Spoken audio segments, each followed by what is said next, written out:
राहुल गांधी शायद नहीं कहते हैं कि मेरे चैनल को सब्सक्राइब करो, अगर कहा भी होगा तो मेरे ध्यान में नहीं, लेकिन प्रधानमंत्री ने कहा कि मेरे चैनल को सब्सक्राइब कीजिए। ट्विटर पर भी मैं उनसे सीनियर हूं, प्रधानमंत्री से उनसे पहले आया हूं ट्विटर पर। पत्रकार खुश है पत्रकार की नौकरी जाने से। प्रधानमंत्री को क्यों यूट्यूब पर आना पड़ा, राहुल गांधी और मुझे क्यों यूट्यूब पर आना पड़ा, दोनों के कारण अलग है। प्रधानमंत्री के पास अगर बाजार का मीडिया उसे छोड़ ही दीजिए, बेहिसाब दूरदर्शन के तमाम चैनल हैं, आकाशवाणी के तमाम चैनल हैं, इसके बाद भी उन्हें यूट्यूब पर जाकर कहना पड़ा कि आप हमें सब्सक्राइब कीजिए। यूट्यूब का जो स्पेस है वो कोई गैर सांप्रदायिक स्पेस है, वहां पर ज्यादा सांप्रदायिकता, मुख्य धारा के गोदी मीडिया से कहीं ज्यादा सांप्रदायिक पत्रकारिता या फिर सामग्रियां, ऐसे कार्यक्रम मजबूती से जमे हुए। राहुल गांधी को मीडिया ने जिस तरह से ब्लॉक किया, एक विपक्ष के नेता को, वो जब भी प्रेस कॉन्फ्रेंस करते हैं अदानी के मामले पे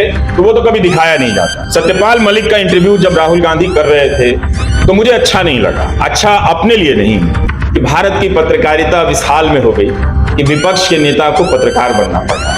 ये बहुत दुखद क्षण था जब मैं उस इंटरव्यू को देख रहा था। देखिए अब वो मतदाता को भी कोस रहे हैं, जो काम देश के मतदाता नहीं कर पाए वो ईडी के लोग कर रहे हैं। प्रधानमंत्री नरेंद्र मोदी, राहुल गांधी और मुझ में एक चीज कॉमन है, हम तीनों यूट्यूबर हैं लेकिन कुछ कुछ अंतर भी है। राहुल गांधी शायद नहीं कहते हैं कि मेरे चैनल को सब्सक्राइब करो, अगर कहा भी होगा तो मेरे ध्यान में नहीं, लेकिन प्रधानमंत्री ने कहा कि मेरे चैनल को सब्सक्राइब कीजिए। तो उस मामले में मैं उनसे सीनियर हूं, क्योंकि उनके पहले से मैं कहता आ रहा हूं कि मेरे चैनल को सब्सक्राइब कीजिए। तो और ट्विटर पर भी मैं उनसे सीनियर हूं, प्रधानमंत्री से उनसे पहले आया हूं ट्विटर पे। तो खैर, अब उनके समर्थक मेरा मजाक उड़ाते थे कि ये ट्विटर पे मांग रहा है और सब्सक्राइबर ढूंढ रहा है, इसको नौकरी से नहीं। देखिए पत्रकार खुश है पत्रकार की नौकरी जाने से, तो हम यहां तक आ गए हैं। लेकिन वो जब उन्होंने सब्सक्राइबर मांगना शुरू कर दिया तो मैंने कहा चलो इस मामले में तो मेरी जीत हुई, कम से कम मुझे फॉलो कर रहे हैं, ठीक से अच्छे के लिए फॉलो कर रहे हैं। तो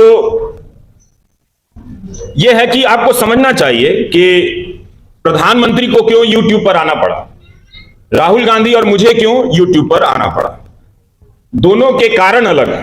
प्रधानमंत्री के पास अगर बाजार का मीडिया उसे छोड़ ही दीजिए, बेहिसाब दूरदर्शन के तमाम चैनल हैं, आकाशवाणी के तमाम चैनल हैं, इसके बाद भी उन्हें यूट्यूब पर जाकर कहना पड़ा कि आप हमें सब्सक्राइब कीजिए। इसलिए नहीं कि टेलीविजन के बताया जाता है कि दर्शक कम हो गए हैं, ये कुछ कारण रहे होंगे, या फिर इन एंकरों की साख खत्म हो गई है तो अब ज्यादा उससे वसूली नहीं हो रही है, पर मुझे लगता है कि यह बहुत ज्यादा मजबूत कारण नहीं है। हमें यह कभी भी भ्रम में नहीं रहना चाहिए कि YouTube का जो स्पेस है वो कोई गैर सांप्रदायिक स्पेस है, वहां पर ज्यादा सांप्रदायिकता, मुख्य धारा के गोदी मीडिया से कहीं ज्यादा सांप्रदायिक पत्रकारिता या फिर सामग्रियां, ऐसे कार्यक्रम मजबूती से जमे हुए हैं। तो प्रधानमंत्री उनके तक पहुंचने के लिए कह रहे हैं कि मुझे भी सब्सक्राइब कर लो और अपने अपने कार्यक्रम में मेरा भी थोड़ा थोड़ा डालना शुरू करो, तो ये किए है। लेकिन राहुल गांधी को मीडिया ने जिस तरह से ब्लॉक किया, एक विपक्ष के नेता को, वो जब भी प्रेस कॉन्फ्रेंस करते हैं अदानी के मामले पे तो वो तो कभी दिखाया नहीं जाता है, कभी उस पर बहस नहीं होती कि राहुल, क्योंकि जब आप बहस करेंगे तो अदानी पर जितने भी खबरें छपी हैं वो सब रिसर्च में ऊपर आ जाएंगे, प्रवक्ता बोलने लग जाएगा, तो करना ही नहीं है। तो इस तरह से आपके सामने ये स्थिति बना दी गई है। सत्यपाल मलिक का इंटरव्यू जब राहुल गांधी कर रहे थे तो मुझे अच्छा नहीं लगा। अच्छा अपने लिए नहीं कि भारत की पत्रकारिता विशाल में हो गई कि विपक्ष के नेता को पत्रकार बनना पड़ रहा है, और जो पत्रकार है वो विपक्ष की हत्या कर रहा है। तो इसलिए मुझे अच्छा नहीं लगा, और यह भी लगा कि जिस नेता को मीडिया ने मजाक उड़ाया और कमजोर साबित कर दिया, उस नेता ने अपने एक इंटरव्यू से लाखों करोड़ की इंडस्ट्री वाले मीडिया को हमेशा हमेशा के लिए शर्मिंदा कर दिया कि जब तुम नहीं हो तो हम विपक्ष का नेता भी बनेंगे और हम इंटरव्यू भी करेंगे। यह बहुत दुखद क्षण था जब मैं उस इंटरव्यू को देख रहा था। देखते समय हर क्षण मुझे बहुत दुख हो रहा था कि इतना बड़ा देश, इस मीडिया का इकबाल इतना गिर गया कि नहीं, अभी हम भ्रम में नहीं रहते हैं। लेकिन खैर, 7 फरवरी 2023 को, मैं अब बात खत्म कर रहा हूं, प्रधानमंत्री नरेंद्र मोदी ने कहा था कि इन लोगों को ईडी का धन्यवाद करना चाहिए कि ईडी के कारण ये लोग एक मंच पर आए हैं। ईडी ने इन लोगों को एक मंच पर ला दिया। जो आरोप विपक्ष लगा रहा था कि आप ईडी का राजनीतिक इस्तेमाल कर रहे हैं, उस आरोप की स्वीकृति वो संसद में कर रहे थे कि ईडी के कारण इनकी एकजुटता हुई है, ईडी ने इनको ला दिया है। जो काम देश के मतदाता नहीं कर पाए, देखिए अब वो मतदाता को भी कोस रहे हैं। जो काम देश के मतदाता नहीं कर पाए वो ईडी के लोग कर रहे हैं। तो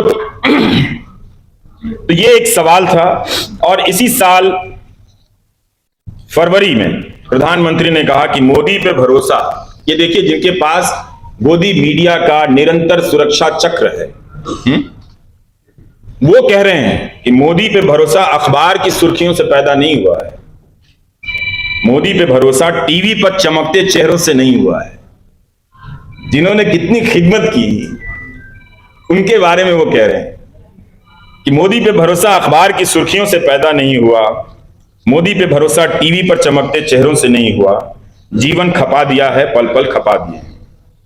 एक और बयान है अशोक जी, वो मैं कहना चाहता हूं। 2019 का चुनाव हो रहा था, इंडियन एक्सप्रेस के राजकमल झा और रवीश तिवारी अब नहीं है, उनका इंटरव्यू है और उस इंटरव्यू में एक लाइन है। मैं अक्सर सोचता हूं कि उस स्तर का अखबार क्यों नहीं इस लाइन को हेडलाइन में डाला था, और क्या ये एडिटोरियल चूक थी? ये हो ही नहीं सकता है। हम सब जब किसी बड़े नेता का इंटरव्यू करते हैं तो उसकी एक एक बात पे बहुत गहरी निगाह होती है और उसकी 3-4 बातों में से हम चुनाव करते हैं कि किस लाइन को हम हेडलाइन बनाएं जो लगे कि उसका न्यूज वैल्यू ज्यादा है। तो प्रधानमंत्री कहते हैं, whether news gets published is not the only thing in a democracy।